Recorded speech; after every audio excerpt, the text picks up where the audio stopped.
บุญมาโอบเอื้อเกื้อกูลรู้ค่าของบุญเก็บบัวขึ้นมาเพื่อสร้างความดีและเสริมบารมีดังว่าใช้ดอกบัวนี้บูชาพระสัมมาสัมพุทธเจ้า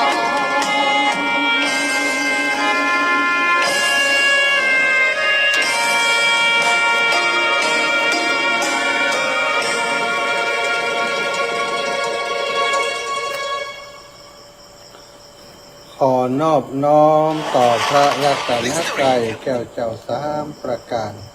น้อมเอาคุณพระพุทธเจ้า คุณพระธรรมเจ้า คุณพระสังฆเจ้า คุณพระอรหันตเจ้าอริยสงฆ์เจ้าจุตนจุองค์ได้เมตตาแผ่ปรมีมาพบเก่าเกษาพบผมพักษา ครูบาอาจารย์พระมหาเถระพระเถรานุเถระเปื่อนสหธรรมิกสหพรหมจารี ทุกรูปทุกองค์โปกห่มหักษาศรัทธาสาธุชนคนดีเท่าแก่อีพ่ออีแม่ตั้งหลายทุกท่านทุกคนติดตามรับฟังรายการเสียงธรรมยามค่ำเสียงธรรมยามดึกนะค่ำคืนนี้ศรัทธาญาติโยมอีพ่ออีแม่ตั้งหลายพบปะกับอาตมาภาพพระมหาสมชาติชาตะปัญโยได้ออกกรรมได้ออกปริวาสวาแล้วเนาะวันนี้ท่านอาจารย์ทราบว่าอาตมาภาพออกจากการเข้ากรรมปริวาสแล้วก็ได้แจ้งมาว่าคืนนี้จัดรายการแต่งกำเนิดถวายความเคารพครูบาอาจารย์ที่เมตตานะบอกมาคือ2 ชั่วโมงแต่เนื่องจากว่าตอนหัวค่ำยามแรง18 นาฬิกาถึง20 นาฬิกา2 ชั่วโมงก็ได้จัดรายการแทนท่านอาจารย์พระมหานพดลสุวรรณเมธีก็เลยว่าถ้ายิงยาว4 ชั่วโมงกว่าจะสลืมสลือ มาได้พักมาสถาก็เลยโทรไปหาท่านอาจารย์เสน่กาลงท่านอาจารย์ก็เมตตาพอครับว่าพอเปิ่นฮู้ว่าอาตมานิมนต์เข้ารายการเปิ่นก็ยินดีได้เมตตาเข้ารายการศรัทธาญาติโยมได้พบปะเปิ่นในช่วงตะกี้เนาะ20 นาฬิกาถึง21 นาฬิกาจบลงไปแล้วศรัทธาโทรมากันนักหนาพี่น้องตังพะเยาพี่น้องตังเมืองเป้าเชียงใหม่นะพี่น้องตังเชียงรายตังเมืองน่านโทรมาหาท่านอาจารย์เนาะก็ขอบคุณท่านอาจารย์แล้วก็ศรัทธาญาติโยมก็คงจะยิ้มน้อยยิ้มใหญ่และได้ฟังข่าวทำไปเป็นสาระเป็นประโยชน์ท่านอาจารย์เป็นคนเก่งอย่างขึ้นกับโทรศัพท์ ถ้าจะเงียบไปสักกรรมตะกี้เนอะสถามันหมุนเวินมีเหตุขัดข้องนะสถานีหมุนเวินนะก็คงจะได้ยินอยู่แล้วนะถ้าป่าได้ยินจะได้ที่ฟังรายการทางเฟซบุ๊กเนาะก็เช็คฟังทางวิทยุจิมถ้าวิทยุรับไปเงียบไปแจ้งให้ทราบจิมเนอะเอาสถายปล่อยแบบทั้งหลายพบปะกันแล้วนำเข้าสู่รายการยินดีต้อนรับกับสถาญาติโยมทุกคนทุกท่านที่ฟังรายการของสถานีวิทยุไกลบ้านท่านขอบคุณไปยังเจ้าของสถานีทุกสถานีสถานีสาธารณะสถานีเพื่อกิจกรรมค้าขายก็มีสถานีธุรกิจก็มีเนาะที่เพิ่นได้มอบเวลาคือกับครูบาอาจารย์ท่านพระครูอภิวัฒนนิคมในฐานะผู้อำนวยการสถานีก็ได้ติดต่อประสานงานกับปอเลี้ยงเอียงคำที่เปิดสนใจในการเผยแพร่ธรรมได้มอบเวลามาคุณดารุณีก็มอบมาหลายสถานี20 กว่าสถานีสถาญาติโยมเป็นผู้ใจบุญเนาะความจริงการใช้จ่ายของสถานีชั่วโมงหนึ่งหลายสตางค์ไหนปล่อยแม่กาไฟกาอินเทอร์เน็ตนะตึงแอร์ตึงอย่างหมดรวมหมดสถาอุปกรณ์เครื่องส่งต่างๆเสาส่งสัญญาณส่งนี่มีราคามากมายมหาศาลชั่วโมงหนึ่ง บัตรต่ำก็4-5 ปันนะที่เปิดเจ้ากันนะสถาแต่นี้ครูบาอาจารย์ได้มาโดยที่เปิดบ่ได้คิดเงินคิดทองอย่างสักอย่างเปิดก็คิดเพื่อแผ่แบ่งปันให้กับศรัทธาญาติโยมที่สนใจฟังธรรมะอันนี้บุญอย่างนี้นี่เป็นบุญที่ยิ่งใหญ่ศรัทธาคนที่เปิดสร้างบุญทำบุญอย่างนี้รับรองว่าชื่อเสียงเกิดไกลอายุมันขวัญยืนปัญหายังเกิดขึ้นก็สามารถแก้ไขได้ค้าขายคุณก็เจริญรุ่งเรืองก็หันเป็นอย่างนั้นจริงๆสถานก็มีหลายสถานีเนาะที่เปิดมอบพึ่งต้องขอบคุณเนอะเศรษฐีใจบุญนายทุนใจดีเศรษฐีนี้แต่ที่มอบเวลาให้ตลอดถึงสถานีวิทยุในเครือข่ายสายบุญของเฮาสถานีวิทยุคณะสงฆ์อำเภอฝาง100.25 104.50 เมกะเฮิรตซ์วัดฝายหินห้วยตองซักวัดฝายหินมนเสียงธรรมแม่แจ่มแล้วก็ทางพูนสายใต้วิทยุชุมชนคนเมืองลี้นั่นก็ออกอากาศที่หลายที่หลายแห่งเนาะทางลำปางก็มีเครือข่ายของคุณโยมดารุณีทางเมืองน่านพะเยาเชียงรายเกือบจะทุกพื้นที่สถานที่สัญญาณของครอบครัวขึ้นสีขาวของเฮาไปถึงวันนี้มาพบปะกันเนอะพี่น้องเมืองน่านยังกึศเติงหาทุกคนเนอะ พี่น้องเมืองน่านพี่น้องตังสันทรายตังเชียงใหม่สันทรายที่ไปแอวแล้วนะสันทรายตังเมืองตังแม่โจ้สันทรายแม่อุ้ยอย่างก็แหน่นึกแม่อุ้ยมนอีกคะแม่อุ้ยมนก็อย่างหู้นี่ลืมไปเห็นแล้วนี่แม่พี่น้องตังเมืองเป้าพี่น้องตังเวียงป่าเป้าพี่น้องตังโป่งเทวีเวียงป่าเป้าเนอจะไปลืมกันนะนัดกันแล้วนะจะไปตานพระป่าด้วยกันนี่นะ จะไปลืมนะโยมแม่จิรพันธ์โมปอตัวเนออีแม่หลายคนหลายท่านเนาะก็อยากจะให้ปีนี้เป็นปีที่เราได้ทำบุญร่วมกันอีกครั้งหนึ่งหลังจากที่ได้ทำร่วมกันครั้งแรกเมื่อหลายปีก่อนแล้วเนาะ5 ปี6 ปีมาแล้วนาที่ได้ตานที่วัดโรงเรียนทุ่งโป่งต่อจากนั้นมาก็ไปได้ทำพิธีในการตานพระป่าอย่างนักศรัทธาก็ปีนี้ก็คือว่าอยากคือศรัทธาอีปล่อยแม่ทั้งหลายได้บุญได้หันได้ตานด้วยกันได้ตานพร้อมกันก็เลยนัดหมายกันวันที่24ที่จะถึงตานที่วัดบรรพตสถิตเนาะศรัทธาญาติโยมพบปะกันวันนี้ก็ดีอกดีใจเนื้อเอาบุญเอากุศลตั้งหลายที่ได้กระทำผ่อมเป็นสมทานธุดงค์เข้าวัดตั้งแต่19 เดือนกุมภา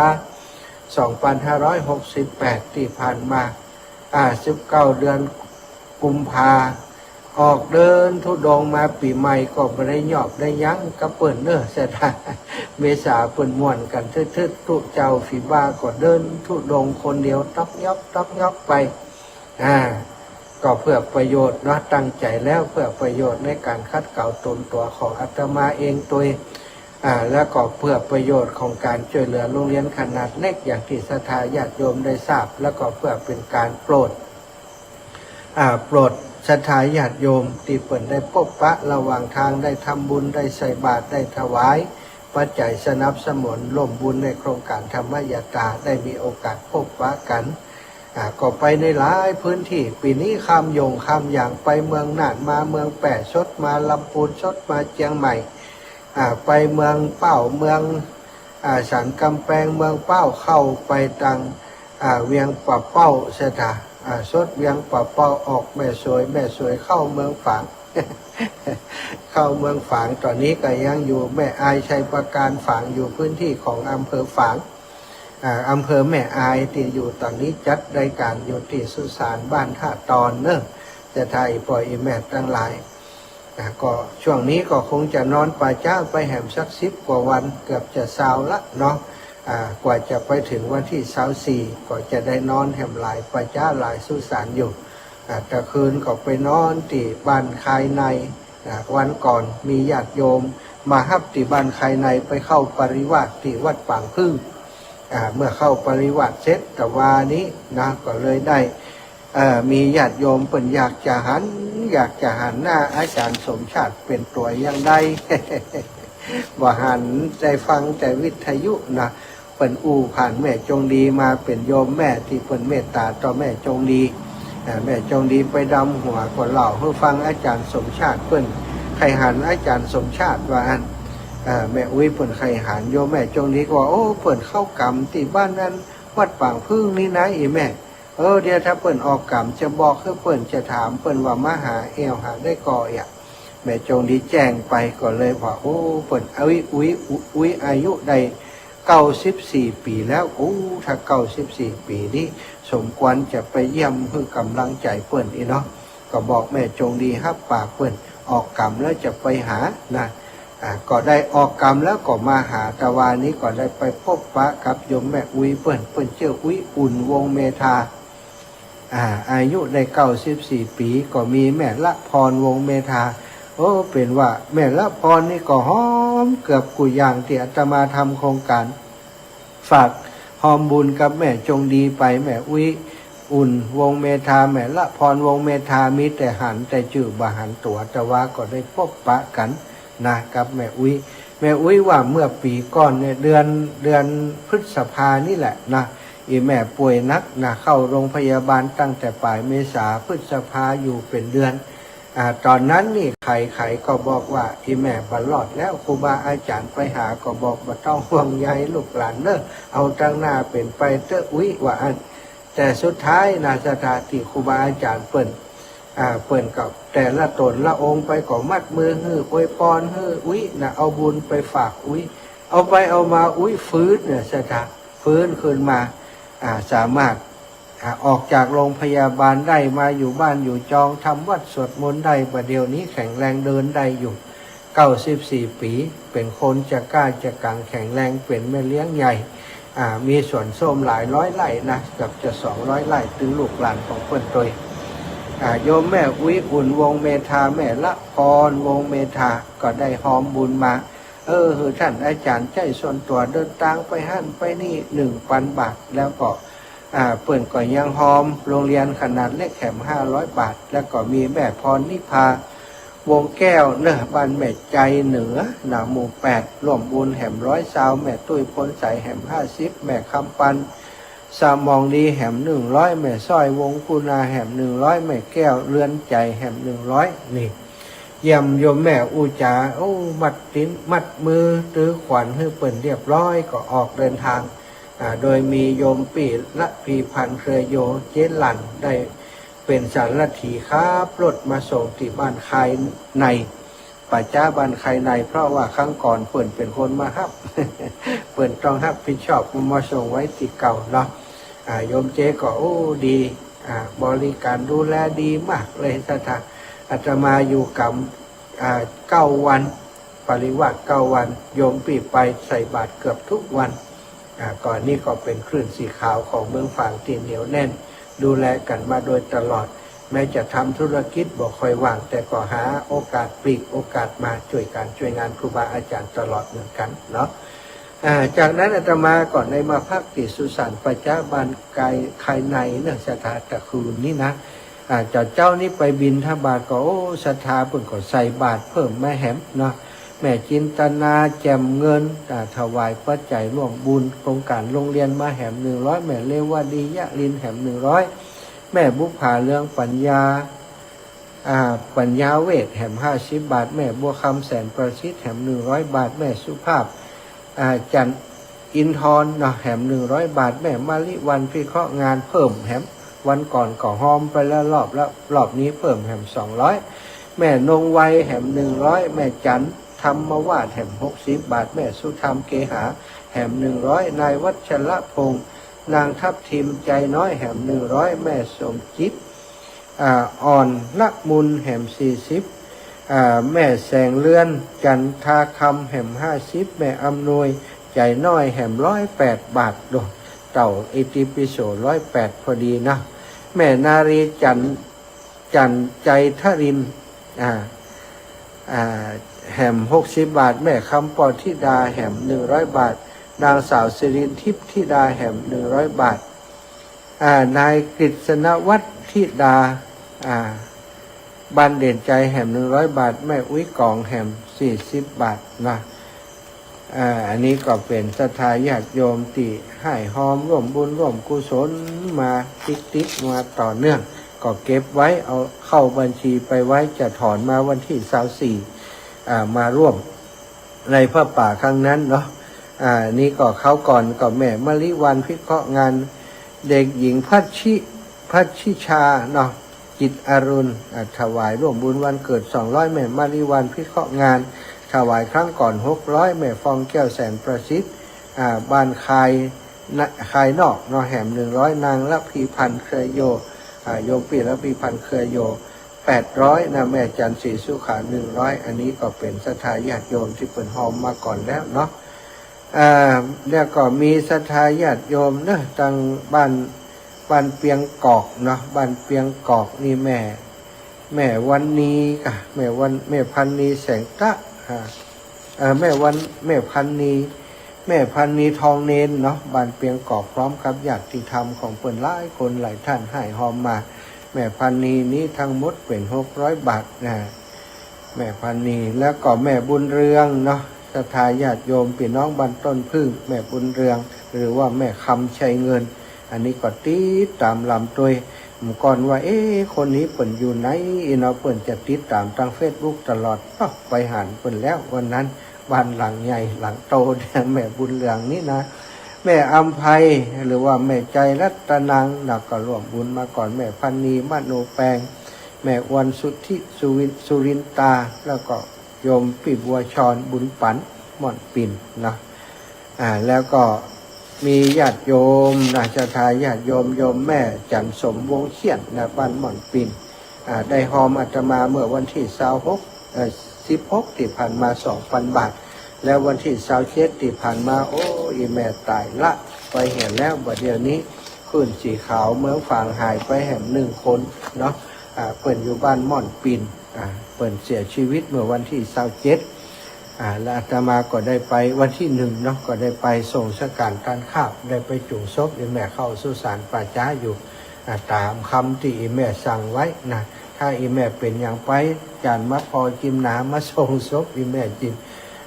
ก็เหมือนกับเปิ่นหู้ตั้งในเปิ่นเนาะคนเฮานี่ก็แปลกดีเหมือนกันศรัทธาก็ขอบคุณกับศรัทธาสาธุชนคนดีทุกคนทุกท่านก็ยังขอเชิญชวนเนอะไปร่วมบุญด้วยกันที่วัดบรรพตสถิตในวันที่24ไปเอาบุญใหญ่ด้วยกันอาตมาก็คิดในใจนี่ว่าอย่างโยมแม่ที่แม่จันสมวงเขียนเปิ่นว่าชีวิตบัจเจแน่นอนอาจารย์อาตมาอยู่เมืองน่านตอนนั้นโทรไปหาหลายครั้งหลังในรายการก็มีนอกรายการก็มีต้องหาบัดได้จะมาเมืองฝางแม่ไข่หอมเอาไว้หันก่อนเดี๋ยวเขาเดินทุดงจบเรียบร้อยจะไปเอาแม่ก็ได้ตานตัวอาจารย์ว่าอย่างใดดีแม่ถ้าเขามีโอกาสไปทางพูนก็จะไปเอากันแล้วกันน้อยนะเอาไปเอามาก็ได้มาแต่สถานทำได้มานี่ก็คงจะคล่องใจขำใจเนาะขำใจตึงเปิ่นตึงตัวนะอาตมาก็ขำใจแม่ก็คงสามารถสมมาถ้าตายก็ตามมารับเพราะนึกถึงบุญที่จะทำกับอาตมาแล้วบ่ได้ทำสักกรรมเองแต่นี้ได้ทำบริบูรณ์ทุกอย่างทุกประการส่งบุญไปให้แม่ตัวแล้วแต่ว่านี้เอาบุญไปฝากแม่อุ้ยอุ่นแล้วนะแม่อุ้ยอุ่นวงเมธาแล้ววันนี้ก็จะเอามาฝากศรัทธาญาติโยมทุกคนทุกท่านที่ฟังรายการอยู่นี่เนอะแม่ทุกคนทุกท่านที่ฟังรายการอาตมาได้ไปเข้าปริวัติกรรมกับครูบาอาจารย์ที่วัดต้นพึ่งวัดต้นพึ่งวัดปางพึ่งไม่ใช่ต้นพึ่งวัดปางพึ่งตำบลเวียงอำเภอฝางจังหวัดเชียงใหม่เนาะเอาบุญทุกอย่างที่อาตมาได้กระทำป้อมเปงนั้นมาฝากมาแบ่งมาปั่นศรัทธาอีพ่ออีแม่ทุกคนทุกท่านเนอะการเข้าปริวาสกรรมสำหรับพระภิกษุสงฆ์ถือว่าเป็นกิจวัตรเป็นวัดที่ควรทำเป็นวัดที่ต้องทำเพื่อเป็นการชำระศีลของตนเองเพื่อสืบต่ออายุพระพุทธศาสนาดำรงไว้ซึ่งพระวินัยเนาะ อันนี้อาตมาออกรายการอยู่เนออีแม่ฝั่งโทแต่เนอแม่บรรเย็นจันทะวงศ์ตอนนี้ออกรายการอยู่กระเดียวถ้าเปิดโอกาสให้โทรก่อยโทรเนาะถ้าฮับตอนนี้มันจะขาดตอนเดียวคนนั้นก็จะโทรคนนี้จะโทรเนาะตอนนี้ออกอากาศออกรายการอยู่เนอการเข้าปริวาสมีความสำคัญต่อการดำรงไว้ซึ่งพระวินัย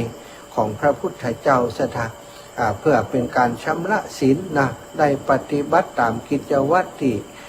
ของพระสงฆ์นะการเข้าปริวาสก็คือกิจวัตรหนึ่งที่สงฆ์หรือว่าพระภิกษุจะต้องกระทำนอกจากบิณฑบาตนะบิณฑบาตแล้วการวัดปฏิบัติกวาดวัดทำวัดสวดมนต์บิณฑบาตนะดูแลวัดวาอารามสิ่งปลูกสร้างต่างๆนะ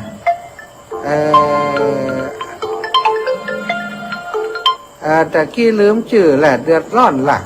แม่ละมุนนี่ข้าพเจ้าแม่โมทนาสาธุเอาบุญนะสาธุสาธุลูกชายที่บอกว่าเรื่องโมทนาสาธุเขาท่านอาจารย์ตัวเนอได้ถึง2 คนแม่ลูกเนอะได้หมดนะถึงครอบครัวเนอะบุญหักษายานะอยู่ดีสบายดีก้าดีแล้วมีเวลาจะไปแอวหาอยู่นะมาเนบะม่วงสุกแล้วก้ายังบ่สุกเด้อสาธุเนอะเอาบุญไปฝากแล้วคนอื่นก็ฮับไว้เลยเนอะมันต้องโทรก็ได้ฝากทุกคนเอาบุญปริวาสมาฝากการเข้าปริวาสสำหรับพระภิกษุได้ประโยชน์นะมีวัตถุประสงค์ของปริวาสกรรมอยู่6อย่างโดยกันสดาข้อที่1ได้ปฏิบัติตามกิจวัตรของสงฆ์ที่ต้องทำเป็นการดำรงไว้ซึ่งธรรมวินัยของพระพุทธเจ้าข้อที่2ได้กำจัดอาบัติที่เป็นโทษได้ทำพิษอาบัติอย่าโดยเฉพาะสังฆาทิเศษนี่สถาต้องอาบัติเรียกว่าอาบัตินักอาบัติอย่างกลางอย่างเบาเนี่ยสถาอย่างนักที่สุดก็คือปาราชิก4สังฆาทิเศษอันนี้ก็ถือว่าเป็นอาบัตินักอยู่แต่ว่าสามารถกระทำคืนได้สังฆาทิเศษแต่ว่าปาราชิกนี่มันสามารถอยู่กรรมกระทำคืนได้เนาะกำจัดอาบัติที่เป็นโทษโปรดศรัทธาญาติโยมศรัทธาญาติโยมพอเปิดเข้าปริวาสเขาก็ได้มีโอกาสในการไปถวายข้าวน้ำโภชนาอาหารเป็นทานถวายทานแก่ครูบาอาจารย์ที่เปิดประพฤติวัดปฏิบัติธรรมอยู่อำนวยความสะดวกดูแลบริการช่วยเพี้ยวพัดกวาดสถานที่เสนาสนะบางคนก็ไปปฏิบัติธรรมตัวเนาะในกลุ่มคลื่นสีขาวเขาก็มีศรัทธาญาติโยมหลายคนหลายท่านอย่างโยมแม่จงดีก็พาคณะไปถวายน้ำดื่มไปใส่บาตรเนาะวันที่29ที่ผ่านมาอาตมาก็ได้ร่วมหอมกับโยมแม่จงดีไป500 บาทเนอะสำหรับน้ำแล้วก็ได้หอมส่วนอื่นอีกนะอาตมาหอมอาหารทั่วไป 1,000 บาทอาหาร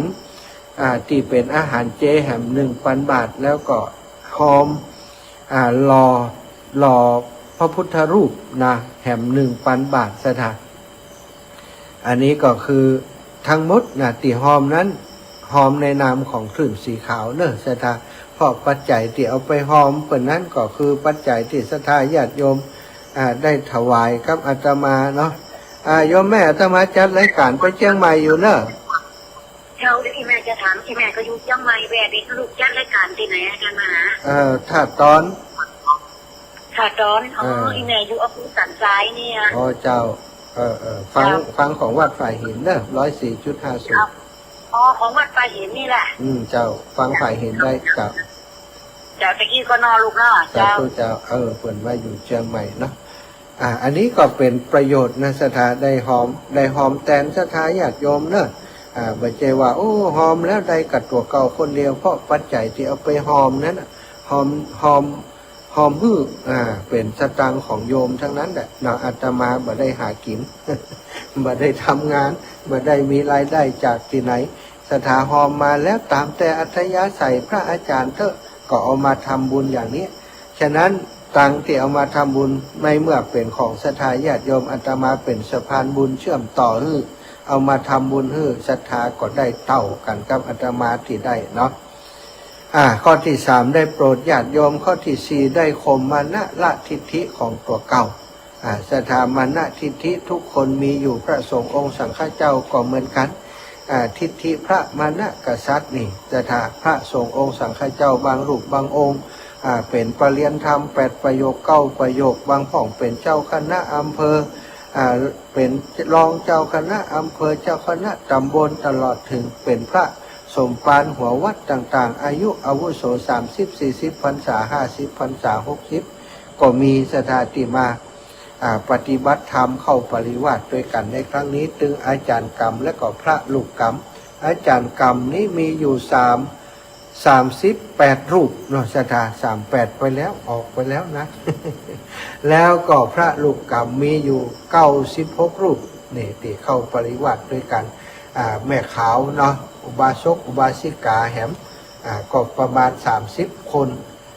ที่ได้มาปฏิบัติธรรมด้วยกันที่วัดป่างพึ่งเวลาปฏิบัติธรรมปริวาสนี่เปิ่นมีต้องมีความสามัคคีกันซะท่านบอกวัดเก็บวัดนี่ต้องพร้อมกันมดขาดคนใดคนหนึ่งบ่ได้ขาดคนนั้นบ่มาต้องรอกันห้องกันมาไปตัวห้องมาก็ได้ห้องกันหลายรอบอยู่เหมือนกันบางคนนี่เขาบ่เก่ง บางคนนี่นอนดึก ลูกขวายจำเป็นต้องถ้าคนนั้นบ่มาก็ล้อกันอยู่หันล้อจนมาสะดาขาดคนใดคนหนึ่งบ่ได้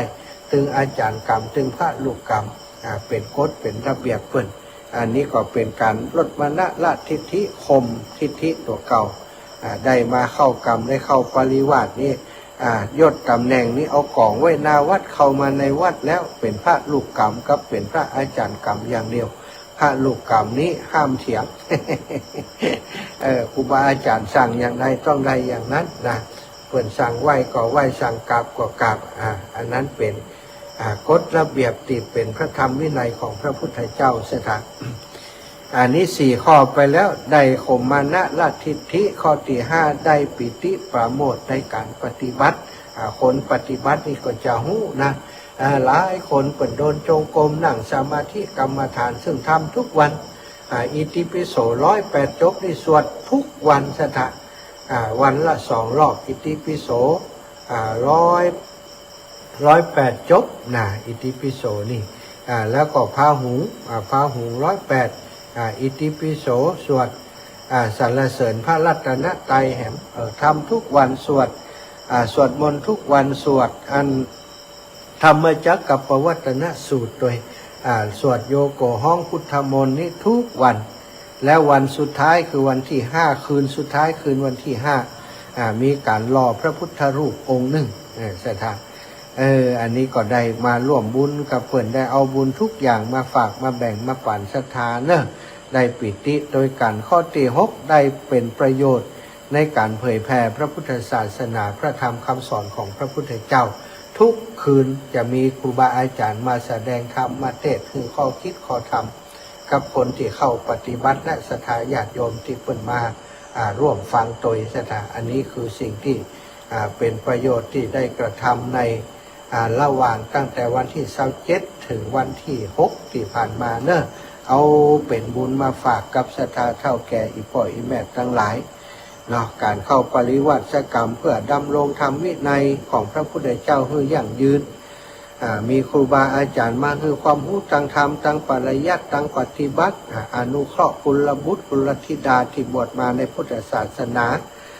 ชำระสิกขาบทก็คือศีลให้บริสุทธิ์เปิดโอกาสให้ได้ปฏิบัติธรรมเจริญสมถะวิปัสสนาช่วงเวลานั้นโดยทางภิกษุสามเณรอุบาสกอุบาสิกาเป็นการมารวมกันของภิกษุที่จากต่างถิ่นจากต่างถิ่นต่างอาวาสต่างชั้นต่างวรรณะเนาะต่างที่ต่างถิ่นกันแต่เป็นพระสงฆ์ในพุทธศาสนาอย่างเดียวกันถือศีล227เหมือนกันก็มาชำระศีลด้วยกันมีความสามัคคีของหมู่สงฆ์มีความแน่นแฟ้นในหมู่สงฆ์พระพุทธองค์ทรงตรัสไว้ว่าภิกษุทั้งหลายการแสวงหาทางออกอย่างที่เธอทั้งหลายทำกันอยู่เป็นสิ่งประเสริฐแท้ การแก่งแย่งกันเป็นใหญ่เป็นโตนั้นในที่สุดทุกคนก็หู้เองเหมือนกับแย่งกันเข้าสู่กองไฟมีแต่ความรุ่มร้อนกระวนกระวายเสนาบดีดื่มน้ำจากภาชนะทองกับคนจนดื่มน้ำจากกะลากระบวยกะลามะพร้าวเมื่อมีความพอใจย่อมมีความสุขเต่ากันนะสถานอยู่ที่ความพอใจอันนี้เป็นข้อยืนยันว่าความสุขนั้นอยู่ที่ความรู้สึกตั้งใจเป็นสำคัญอย่างที่ภิกษุสงฆ์ทั้งหลายเปิ่นอยู่ปริวาสเข้ากรรมก็โดยความพอใจอยู่กลางเต็นท์กลางยังอยู่ฝนตกเนอะสถานเอาเต้นตีเข้าเนี่ยมากางมามุงนอนกับดินกินกับทรายอยู่นั่นนะ8 วัน9 วันนี่โดยความอดทนก็นอนเป็นสุขนอนรับฝันดีทุกวันนอนเป็นสุขบ่ได้อยู่ในที่ละโหฐานในตึกรามบ้านช่องยังกลางเต็นท์นอนกับดินกันทุกตน96 ตนนั่นมีไผได้นอนสถานที่ที่เป็นห้องรับรองสักคนสถานอันนี้ก็ได้เป็นประสบการณ์ชีวิตที่ได้มาร่วมบุญร่วมกุศลได้มาเข้าปริวาสกรรมก็เปิ่นสถานเอามาฝากให้อีปอยอีแม่ทุกคนเนอะได้บุญเท่ากันได้ความสุขในการปฏิบัติที่อาตมาได้กระทำปั่มเปงมานั้นเอามาฝากมาแบ่งมาปั่นให้ศรัทธาอีปอยอีแม่ทั้งหลายได้บุญเช่นเดียวกับที่อาตมาภาพได้เนาะวันก่อนศรัทธาญาติโยมได้มีคนมามาจ๋าได้เกี่ยวกับเรื่องของคนบางคนอาจารย์เขาก็หันเขาเนี่ยยังพิษศีลพิษธรรมแต่ว่าเขาก็เจริญถูกหวยรวยแชร์ติ๊กแปลกเหมือนกันผมเขาวัดเขาว่าจะได้บ่ค่อยถูกอาจารย์ว่า เอาว่าโอ้ถ้าไป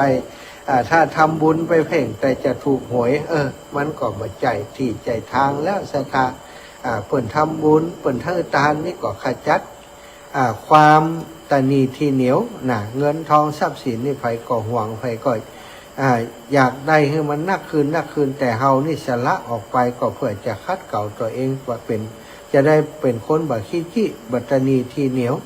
แล้วก็บุญที่ได้นั้นศรัทธามันจะติดตามตนตัวเฮาไป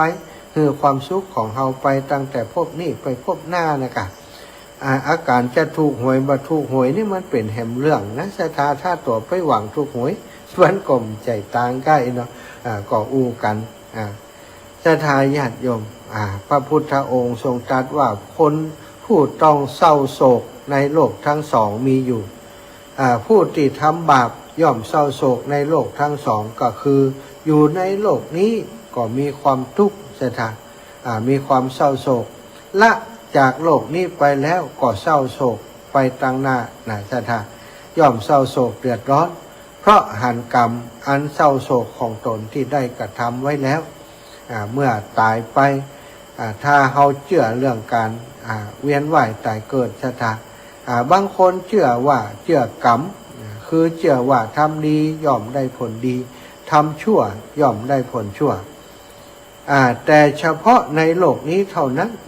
ผมคิดว่าเฉพาะในโลกนี้เท่านั้นโลกหน้านี่บ่ฮู้นะมันจะไปเกี่ยวข้องกันอย่างไรก็บ่เข้าใจน่าจะทำดีได้ดีทำชั่วได้ชั่วเฉพาะโลกนี้เท่านั้นเพิ่นว่าเชื่อว่าโลกหน้ามีจริงศรัทธาอันนี้ก็เป็นปัญหาโลกแตกมาเมินแล้วบางคนก็เชื่อว่าโลกหน้ามีจริงบางคนก็บ่เชื่อว่าโลกหน้า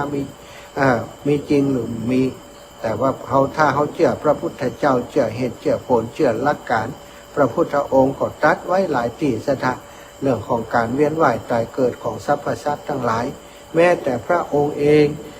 ก็เสวยพระชาติเป็นนกนูหูปีกเป็นสัตว์สิงสารสัตว์ต่างๆครั้งเป็นพระโพธิสัตว์บำเพ็ญเพียรมาโดยตลอดเป็นมนุษย์เป็นราชาบ่ฮู้กี่ชาติกี่ภพกี่ชาติศรัทธาก็แสดงว่ามันมีการเวียนว่ายตายเกิดของจิตวิญญาณของคนเฮาอยู่บางคนก็เชื่อบางคนก็บ่เชื่อโลกนี้โลกหน้าชีวิตและกรรมย่อมสิ้นสุดลงเมื่อตายบางคนคิดอย่างนั้นบางคนเชื่อเพียงกึ่งเดียวว่าทำดีได้ดีคือหมายความว่าบางที ทำดีก็บ่ได้ดีก็มีนะว่าบางคนก็ถ้าคิดว่าทำชั่วบางทีก็ได้ผลชั่วบางทีก็กลายเป็นผลดีก็มีเฮือหันอยู่บางคนนี่เจือเกิงเหนียวเจือแบบนี้ก็มีศรัทธามันเป็นไปสภะเหมือนกันนะมนุษย์เท่าเนี่ยเพิ่นบอกว่าศรัทธาบางครั้งมันเป็นความเชื่อที่บ่ยังลงเป็นความเชื่อที่งอนแง่งความแค้นเป็นความเชื่อเหมือนกับเอาไม้ไปปักขี้เลนมันพร้อมที่จะเอ็นและจะก่นจะตุลงไปได้ทุกเมื่อเชื่อวันแต่ถ้าเชื่อแบบมีศรัทธาในพระศาสนาศรัทธาในพระรัตนตรัยคำสอนของพระพุทธเจ้าแล้วก็จะเป็นความเชื่อที่นักแน่นศรัทธาความเชื่อที่นักแน่นมั่นคงนั้นก็ย่อมจะทำให้คนผู้ที่เชื่อถือนั้นได้มีความรู้นะที่ถูกต้องในพระพุทธศาสนาแต่ว่าที่สำคัญบางคนนี่เชื่อกับกันไปเสียอีกก็มีคือเชื่อว่าทำชั่วได้ดีก็มีว่ะศรัทธาบางคนก็บอกว่าทำดีได้ชั่วก็มีมากนะท่านเรื่องทำนองนี้เป็นเรื่องใหญ่อย่างหนึ่งในพระพุทธศาสนาที่ต้องมาคบคิดกันแต่ถ้าหมู่เฮาทั้งหลายอาตมาเชื่อว่าอีพ่ออีแม่ทั้งหลายที่ฟังธรรมอยู่เป็นประจำเข้าใจบริบทเรื่องหมู่นี้เนาะเขาเชื่อว่าทำดีนั้นได้ดีแน่นอนปฏิบัติตามธรรมของพระพุทธเจ้าย่อมไปถึงฟังเหมือนกับพระอรหันต์ทั้งหลายเหมือนกันแต่ว่าถ้าเฮาบอกปฏิบัติถึงขั้นนั้นก็ยังบุญส่วนหนึ่งนี้ที่เฮาทำกันทานศีลภาวนายังป้อคือเฮาไปอยู่สู่สวรรค์ได้อยู่นี่ก็เป็นเรื่องที่เฮาเชื่ออย่างนั้นตราบใดที่คนเฮายังบ่เชื่อว่าชาติก่อนชาติหน้ามีจริงความลังเลสงสัยในเรื่องกรรมก็ยังคงวงเวียนอยู่ในจิตใจของคนเฮาตราบนั้นสถานเพราะเขาบ่อาจจะมองหันผลแห่งกรรมโดยตลอดเหมือนคนที่อยู่ในที่ใดที่หนึ่งวันเดียวนะสถานจะรู้เรื่องราวของที่นั้นโดยตลอดปลอดโปร่งนั้นก็ย่อมจะเป็นเรื่องที่ยากอย่างเฮาเกิดมาในโลกใบนี้เฮามีความรู้อยู่ด้านเดียวเนี่ยที่ในโลกใบนี้เฮาทำสิ่งนู้นสิ่งนี้เฮาจำได้อย่างเฮาจำได้เฉพาะชาตินี้ภพนี้แต่ว่าชาติเก่าภพก่อนนี้ก็มีบางคนเท่านั้นที่เปิดระลึกชาติได้ที่เปิดจำอดีตชาติของเปิดได้ก็มีกว่าเยอะเท่าใดแต่ศรัทธาญาติโยมถึงว่ามีเยอะนั่นก็เป็นสิ่งที่เป็นประจักษ์หลักฐานยืนยันได้อย่างหนึ่งเหมือนกันว่าคนเฮามันมีการเวียนว่ายแต่เกิดอยู่อย่างนี้พระพุทธองค์บ่ได้ทรงปฏิเสธพระองค์ยังเล่าเรื่องในอดีตชาติหลายๆเรื่องที่เฮาได้ฟังแม้กระทั่งพระอรหันต์หลายรูปหลายองค์พระองค์ก็เอามาเล่าประกอบเอามาเป็นสิ่งที่เอามาสอนทำให้คนทั้งหลายได้เข้าใจทำง่ายขึ้นถ้าคนเฮาเชื่อว่ามันมีการเวียนว่ายแต่เกิดเขาก็จะได้ระมัดระวังในการทำบาปในการทำบุญทำกุศลสถานบาปอกุศลจะบ่ทำแต่บุญแต่กุศลชีวิตของเฮาบ่ได้เกิดเพียงชาติเดียวนะสถานมันเกิดมาหลายภพหลายชาติแล้วมันเกิดมาหลายภพหลายชาติถ้ามันเกิดชาติเดียวมันสั้นเกินไปที่จะพิสูจน์กรรมและผลของกรรมเพราะกรรมมีการยกยอดไปได้นะสถานเหมือนกับติดหนี้ไว้เนี่ยยกยอดไปบวกเอาไปสมทบเอานะยกยอดไปเป็นผลในชาติหน้าอยู่เสมอการเชื่อเรื่องกรรมอย่างแน่นแฟ้นต้องเชื่อเรื่องการเกิดใหม่หรือว่าชาติหน้าโดยเมื่อเปิ่นบอกว่าเมื่อวัวผูกติดกับเกวียนล้อเกวียนและโคต้องไปด้วยกันอยู่เสมอฉันใดกรรมและผลของกรรมก็เหมือนกันอย่างอันจะต้องตีตามไปให้ผลจนกว่าจะหมดแรงของมันบาปก็จะให้ผลเป็นความทุกข์สถาบุญก็จะให้ผลเป็นความสุขคนทำบาปไว้ย่อมจะเป็นทุกข์ใจทั้งโลกนี้และก็โลกหน้าเมื่อถึงคราวกรรมชั่วจะให้ผลภัยก็จะห้ามก็บ่ได้พระศาสดาจึงทรงเตือนว่าถ้ากลัวต่อทุกข์ก็อย่าทำบาปทั้งสิ้นในที่ลับและในที่แจ้งเพราะว่าบาปจะให้ผลเพราะว่าบาปจะบ่ให้ผลนั้นบ่มีสถานบาปจะให้ผลแก่เฮาเป็นที่แน่นอน เมื่อเฮากลัวบาปก็ต้องระมัดระวังจะไปเผลอไปทำความผิดไปทำความชั่วอกุศลกรรมทั้งหลายเป็นสิ่งที่ควรละควรเว้นสถานกุศลกรรม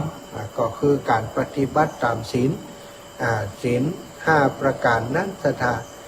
ช่องทาง5ประการการฟังธรรมการสนทนาธรรมการทำบุญฮือทานต่างๆเหล่านี้เป็นช่องทางแห่งการเกิดบุญเกิดกุศลแต่ตรงกันข้ามการลักเล็กขโมยน้อยการแย่งชิงคนอื่นการฆ่าฟันการริษยาอาฆาตผู้อื่นการดื่มสุราเมลัยการพูดปดมดเท็จสิ่งเหล่านี้เป็นบ่อเกิดแห่งอกุศลทั้งหลายก็คือบาปนั่นเองจะนำความทุกข์มาสู่เฮาเนาะศรัทธาอีพ่ออีแม่ที่ได้มีโอกาสได้ฟังเรื่องราวต่างๆได้ติดตามรายการจากครูบาอาจารย์หลายรูปหลายองค์ที่เปิดจัดรายการด้วยกันที่นี่ก็ได้ฟังกันมาเยอะพอสมควรสิ่งสำคัญฟังแล้วต้องนำไปปฏิบัติโดยเนาะก่อนจะเปิดสายจะให้ศรัทธาได้ฟังเพลงซอม่วนๆสักเพลงหนึ่งก่อนเด้อ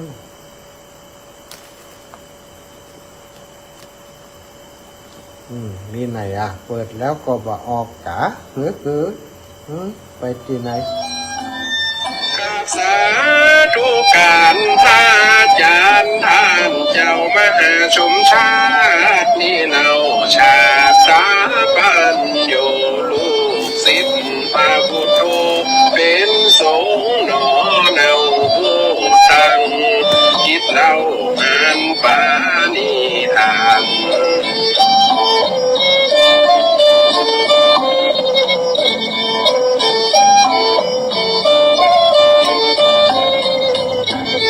จะทำโครงการด้วยปฏิญาณตั้งมั่นธรรม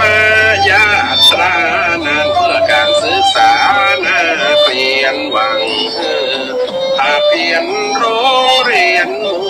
บ้านพระอาจารย์ก็ปัญญาธรรมขึ้นมา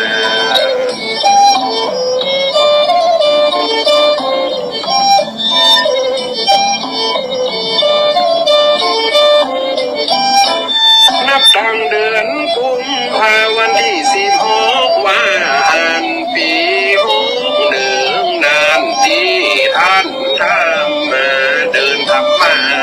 ยาตราทั่วจอมทั่วบ้านที่ภาคเหนือเฮานั้นโดยจิตวิญญาณ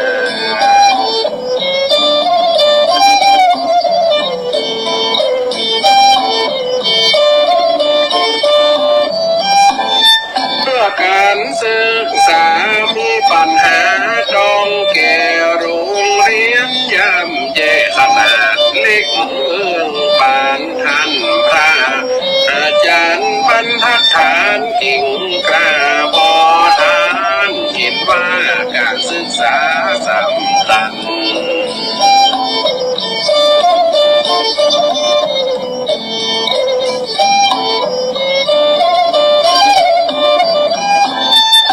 ดงตึงวันฮ้อนหนา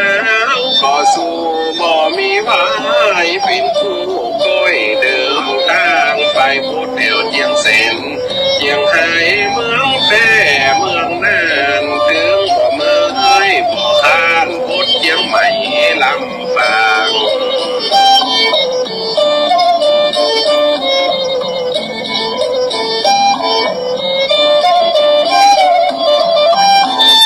ละคุณเมืองทางท่านก็ไปจุดใดแดดย้อนจะไม่ฝนจะตกยา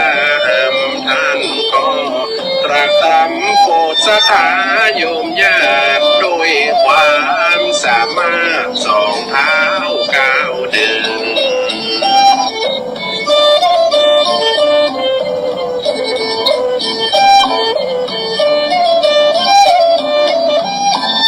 ปัจจัยและเงินที่พี่น้อ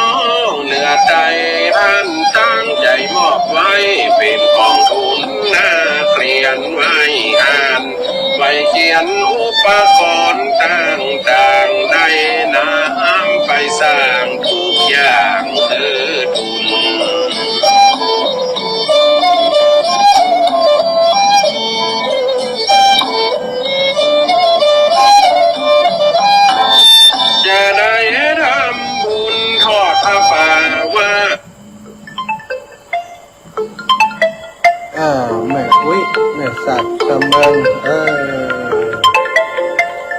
ว่าจบสักคำอุ้ยลึกนี่เนี่ย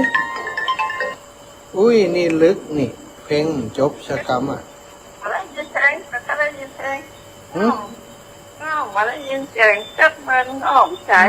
อืม นอนเฝ้าเวลาบัดขึ้นอยากบัดเจ้าอยากเฝ้าเขา โอ้ใจบ่ดี แต่แบบนี้ไม่แต่แบบนี้แต่แบบนี้เป็น9 วัน10 วันนี่อยากโอ้มาได้ยินธรรมะมาได้ยินอยากได้อยาก โอ้ ได้ยินกันในรักอย่างแก้ว โอ้สาธุดีแล้ว ขอบคุณวันที่24มาเด้อ ไปได้แกไป ไปนะมานะ เอาปีกมาใส่กันนะ ได้ ต้อง กั จะ น พูดได้200ก็พวกกันให้ได้เนอะ เจ้าอุ้ย ไปสาเจ้า สาธุอ้าวสาธาเปิดสายเลยอ้าว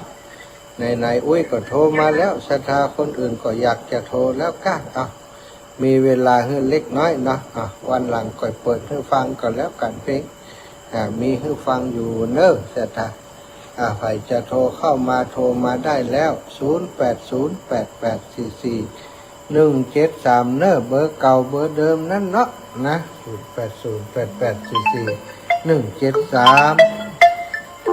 พี่น้องปางิ้วมาแล้วโยมแม่จันปางิ้ว เลยสาเจ้ายินเสียงมาตั้งแต่ว่าแล้วดิ ได้ยินแล้วตะวาแล้วกะ ได้โทรเลย เจ้าก็โทรมาทัน อ๋อเจ้าอีแม่ตอนบ่ายนะตอนแรงเนาะ ฟังแม่ก็ดูตรงเฟซเลย เจ้า ตอนเย็นเนี่ยเนาะ แล้วอีแม่ไปนี่ก็ไปขายของอยู่ก่อ ไปอยู่เจ้าไปอยู่ เฮ็ดออกงามไร เจ้าทำเน้นวันไป เจ้าแล้วแม่เสาก็สบายดีเนาะ เจ้าเหมือนเดิมนั่นน่ะเหมือนเดิมนะกัน คือตึงหากันสาธุเนอะแม่เนอะ เอาไว้สาเจ้า สาธุเหมือนเดิมปอนอุดเหมือนเดิมถวายความเคารพครับท่านอาจารย์ตุลูครับ ตอนคืนเหรอ ฮะ ใกล้หมดเวลาแล้วเนี่ย ยังครับยังอีก เพิ่งมาใช่ไหม ครับยังอีก5 นาที ได้ยินลุงนั้นเขาพูดอะไรถูกแสดงทางหลงนะ ใช่ อ๋อ เมื่อกี้ให้ท่านเข้าชั่วโมงนึงพอได้พักเสียง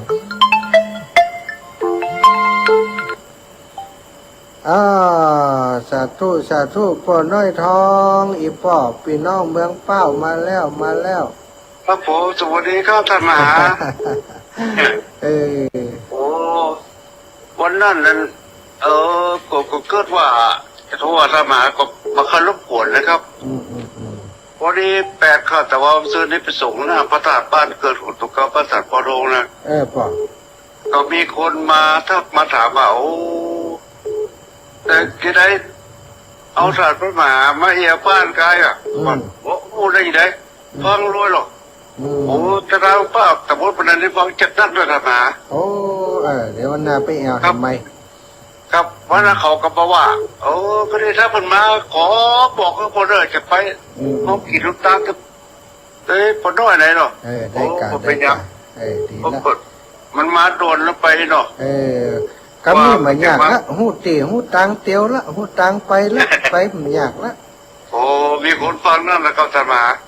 ขอบคุณ ก็ขอจะปฏิทินเปี้ยจะรู้ อันส่งจะขอจะตันถึงบ้านเนี่ยไปสนีไปส่งเขาขับวัดนะแล้วก็บอกว่าอันแม่นักไปว่าผมจับนักต้องไปมาได้อ่านนี้เพราะว่าสตาก็ปกติหรอกพอเป็นอย่างวันหน้าก็เอาใหม่ปีหน้าก็ว่ากันเนาะปฏิทินนะสาธุปอนเนอขอบคุณท่านมหาเนอสาธุขอบคุณอีปอเหมือนกันโยมแม่ฉลาดแก่ซ้อนแม่ฉลาดรับแล้วฮัลโหลได้เลยอย่างไรรุดไปกับแม่ฉลาดป้อโยมป้อนานประเสริฐนาน้อยสบายดีป้อสวัสดีครับวันจันทร์ครับวันจันทร์ลูกครับพอที่ตั้งอยู่ตลอดครับเราคิดตึงหา ครับวันนี้เป็นเสียงเจียวๆอย่างนี้ มัน เป็น น่า เจ้า จะ เจ้า ตลอดครับน้อลูกเขา สาธุหลวงพ่อมีอย่าง ดั กระ ง บ ข อ อก งชัดเลยลูกเขา มีอย่างกระบอกเรื่องก่อนเด้อ ครับก็ฟังที่จะตาวิดีโออันกับน้าน้อยครับนี่ สาธุสตาร์เรดิโอนาน้อยนาปอน กับน้าน้อยครับ สาธุขอบคุณนะปอเด้ออนุโมทนาบุญจ้ะเจริญปอน0784จากตั้งใดนี่ เจ้าไหว้สาเจ้าเป็นกระเป๋าเจ้าบรรณากาเจ้า โอ้บ้านหลังกาแม่อย่างนี่ ในอำพรกันทำนี้เจ้า โอ้ปะกันแล้วบ่ จิปะวัดสัตว์คุ้มครองหนึ่งอะเจ้า แม่กาแม่อำพรกันถ้ามีแม่สบายดีเนาะ เจ้าสบายดีเจ้าป้าจะนอนหลับป้า ดีแล้วดีแล้ว วันที่24ไปตานพระป่าด้วยกันเด้อ วัดไหนเจ้า พุทธกาวัดวันพุธประกาศเปิดโดยแม่จิรพันธ์เด้อ เจ้าสาธุแม่ เจ้าเจ้า เจริญพรแม่ฉลาดตะกี้จะได้มาฮัลโหล อันข้าซักก็บอกให้ดีนะท่าน เอาจุ่มน้ำเลย ซื้อมาใหม่ถึงได้แต่งน้ำจ้ะ ดีกะซื้อมาใหม่แล้วเนี่ยมันกัดเก่า บอกป้าหมอด้วยนะวันที่24ต้องมานะ เจ้าวันเดือนหน้าเนี่ยวันที่ยังก็จะ วันที่24เดือนเนี้ยกะโยมแม่ เดือนอย่างบอก ใช่ เจ้าสิมันเป็นวันเดือน วันเสาร์ที่เป็งกะฮะ อ๋ออันบ้านหลวงนี่ก็มันมีงานนะบ้านหลวงนี่นะวันเดือนเป็นนะ เป็งได้ใจนี่มันจะเดือนเป็งวันที่24มันใจเจ้า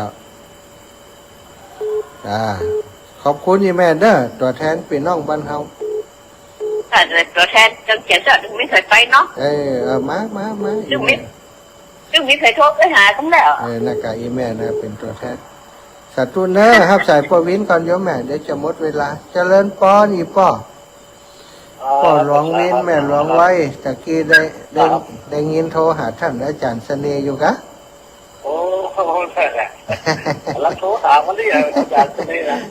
ดีกะโอ้เปิ่นเก่ง คิดเบอร์แบบไม่เบอร์ร้องบอกเลยอย่าง เปิ่นเก่งจะฝันเวลาคือเปิ่นบ่อยๆสุดท้ายจะได้ฟัง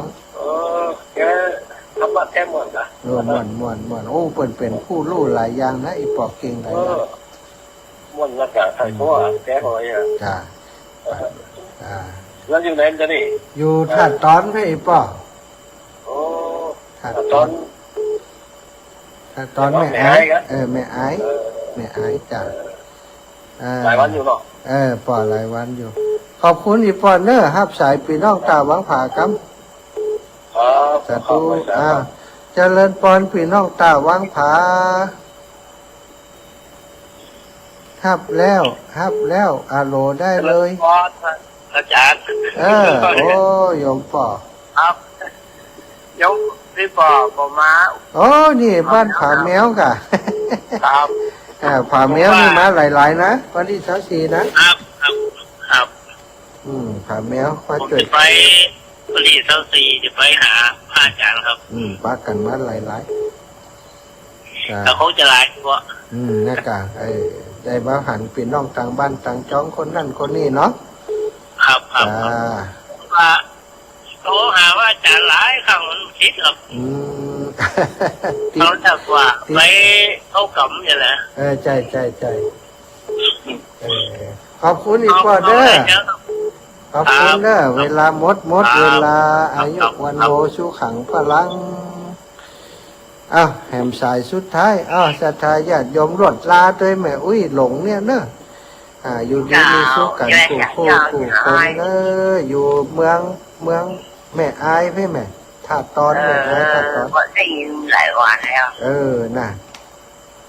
ปฏิบัติธรรมอยู่หลายวันเนาะพี่น้องเมืองลี่ก็ฟังกันหลายเนอะอยู่ดีมีสุขกันเนอะอยู่ดีมีสุขอายุมันขวัญยืนพี่น้องจากทางใดนี่ฮัลโหล พี่น้องไก่เจ้า พี่น้องบ้านไก่กะตันทุลังนี่นะ เจ้ามาขีดแต่ในโทรหานะ ว วันที่24ไปตานพระป่าเนอ เจ้าทำมีรถกับไปกา ไป ทำแม่น้อยมาหับกับไป บอกแม่น้อยเนอะแม่น้อยไปฮับเด้อ เจ้า ดีแล้วปะกัน24โยมแม่อนุโมทนาสาธุ ลูกแม่อายกะ อยู่แม่อายอันบ้านถาดตอนอำเภอแม่อายตำบลถาดตอนนี่แหละ เจ้า อ้าว กำลังใจเด้อ เจ้า วัน อยู่ ครั้งถึงวันน่ะแม่เข้าปฏิวัติแม่ได้ฝักเหนียวเนาะเปินมาออกเนาะฉันมีออกแกนเนาะเขาหาฉันมีกะหลงจ้ะ เจ้าอีแม่ เจ้าเจ้า สาธุอ้าวหมดเวลาเที่ยง ใจ แล้ว เจ้าสาธุเจ้า สาธุเหมือนกันอยู่ดีมีสุขเจริญพรแม่กับแก้วสีอินแก้วเวลาล้ำแล้วอ้าวว่าใดเจ้า นมัสการแม่เจ้า โอ้จำเสียงได้อยู่ลูก จำได้อยู่เจ้าฟังในเฟซบุ๊กนะเจ้าโหไลฟ์ข้างเลยเจ้า ม ออกอากาศลำปางวันไหนนี้ อืม วันที่8 อืม ออกอากาศวันที่8จ้าลำปาง แปดหยังออกเตียน106นี่วันที่หยังเจ้า อ๋อออกตะวามาแล้วลูก ออกแต่ว่าละเจ้าว่าแต่ว่าไปเขาดำเนาะ โอ้เจ้า ว่าเตอไอโดนเบี่ยวไว้กันเสาสี